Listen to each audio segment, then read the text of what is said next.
sur la partie peut-être chiffrée de tous ces investissements. Je vais laisser Stéphane répondre, qui connaît bien mieux les chiffres que moi. Monsieur le directeur général, Monsieur Morel. Comme chaque année, on a la chance d'être sold out. Ça, pour le coup, on le sera encore cette année. On le sera pour les qualifs, l'Opening Week. Il n'y a plus de place, c'est full sur Roland-Garros 2024 déjà. Ah oui, effectivement, on peut retenir cette très bonne nouvelle, effectivement. Alors, il y aura quelques billets qui seront remis en vente dans les prochains jours, hein, comme chaque année, c'est les différents retours qu'on peut avoir. Il y a quelques billets aussi qui sont disponibles sur la plateforme de revente qui est déjà ouverte. Mais oui, le succès ne se dément pas. Et globalement, il s'est même accéléré encore cette année, puisque comme Amélie Mauresmo le disait, on a eu la chance d'avoir 700 000 personnes faisant la queue sur la file d'attente digitale pour le jour de l'ouverture des ventes il y a quelques semaines de cela. Donc oui, toujours un grand succès pour Roland-Garros. On peut quand même se dire que Paris 2024 se réjouit d'avoir la compétition au tennis à Roland-Garros. Les ventes tennis ont été exceptionnelles pour eux aussi. Voilà, normalement, Rafa Nadal et Alcaraz devraient jouer en double en août prochain. Ça a dû jouer, mais ce qui est sûr, c'est que l'engouement tennis est très fort, que ce soit pour nous en mai-juin, mais aussi pour eux fin juillet, début août. Alors vous connaissez la Fédération française de tennis par cœur, vous êtes nommé directeur général de la FFT. Quel est le rôle du DG sur un tournoi de Grand Chelem comme Roland-Garros par exemple ?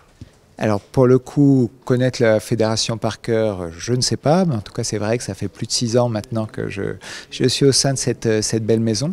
Alors par rapport au tournoi Roland-Garros, l'idée, mon rôle, c'est que tout se passe bien, aux côtés d'Amélie Mauresmo, qui est la directrice de tournoi et on va dire le commandant de bord de ce vaisseau amiral. Je vais plutôt être, on va dire, son master chef de cabine, faire en sorte que toutes nos populations, globalement, soient satisfaites du tournoi, c'est-à-dire nos partenaires, le grand public, et nos partenaires au sens large évidemment, hein, le grand public, et faire en sorte que, globalement, on puisse délivrer l'expérience client attendue de tous et toutes.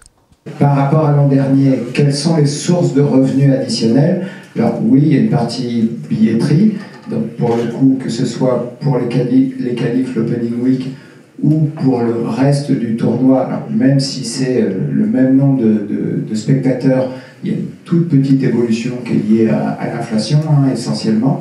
On a maintenu nos prix bon an, mal an, jour par jour, cours par cours.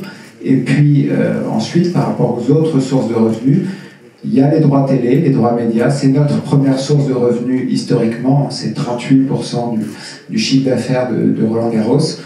Puis ensuite, les hospitalités aussi, qui connaissent un grand succès. Alors pour le coup, on accueille beaucoup plus de clients hospitalités à Roland-Garros que Paris 2024 va en accueillir sur notre stade en août prochain. Donc ça reste un des vrais gros piliers pour notre tournoi. Et Gilles l'a évoqué tout à l'heure, hein, notre tournoi, c'est le poumon de la fédération, c'est 87% du budget de la fédération.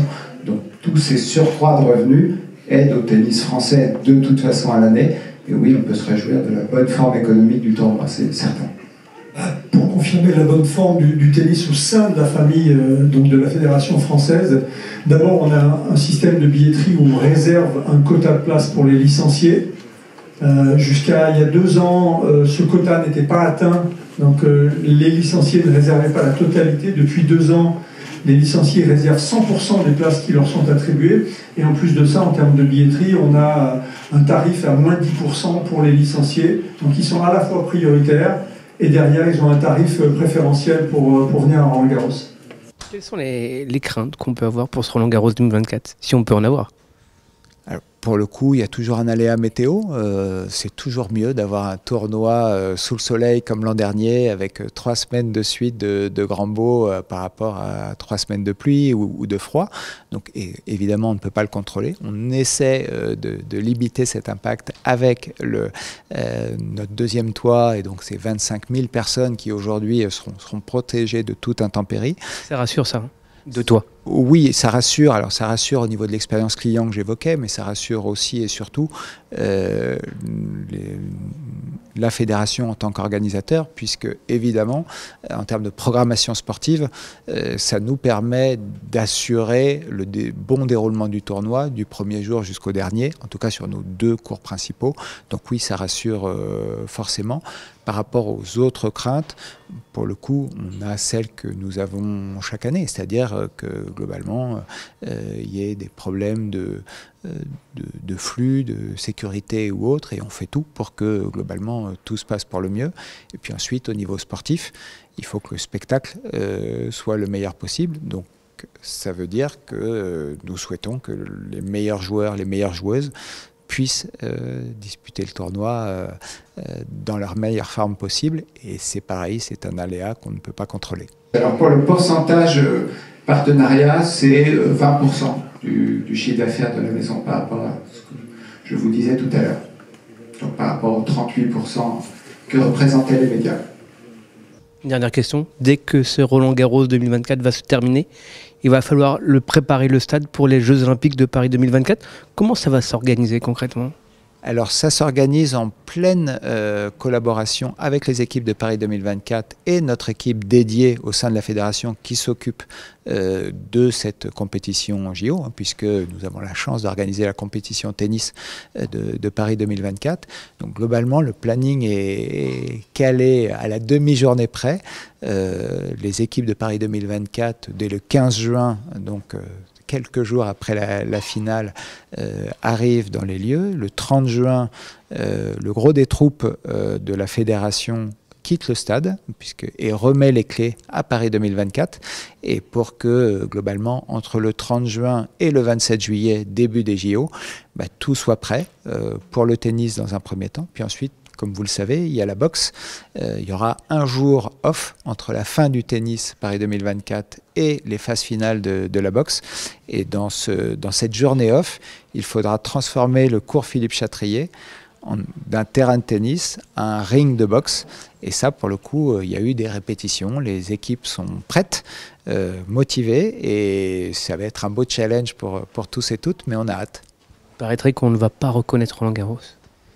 J'espère qu'on va le reconnaître. En tout cas, je pense que les fans qui ont acheté leur billet souhaitent reconnaître la magie Roland-Garros. Il y aura des choses qui ne ressembleront pas à celles du tournoi Roland-Garros, puisque globalement, la tonalité Paris 2024 doit être visible. Mais je vous rassure, je pense que Roland-Garros sera très reconnaissable. Merci à vous. Merci beaucoup.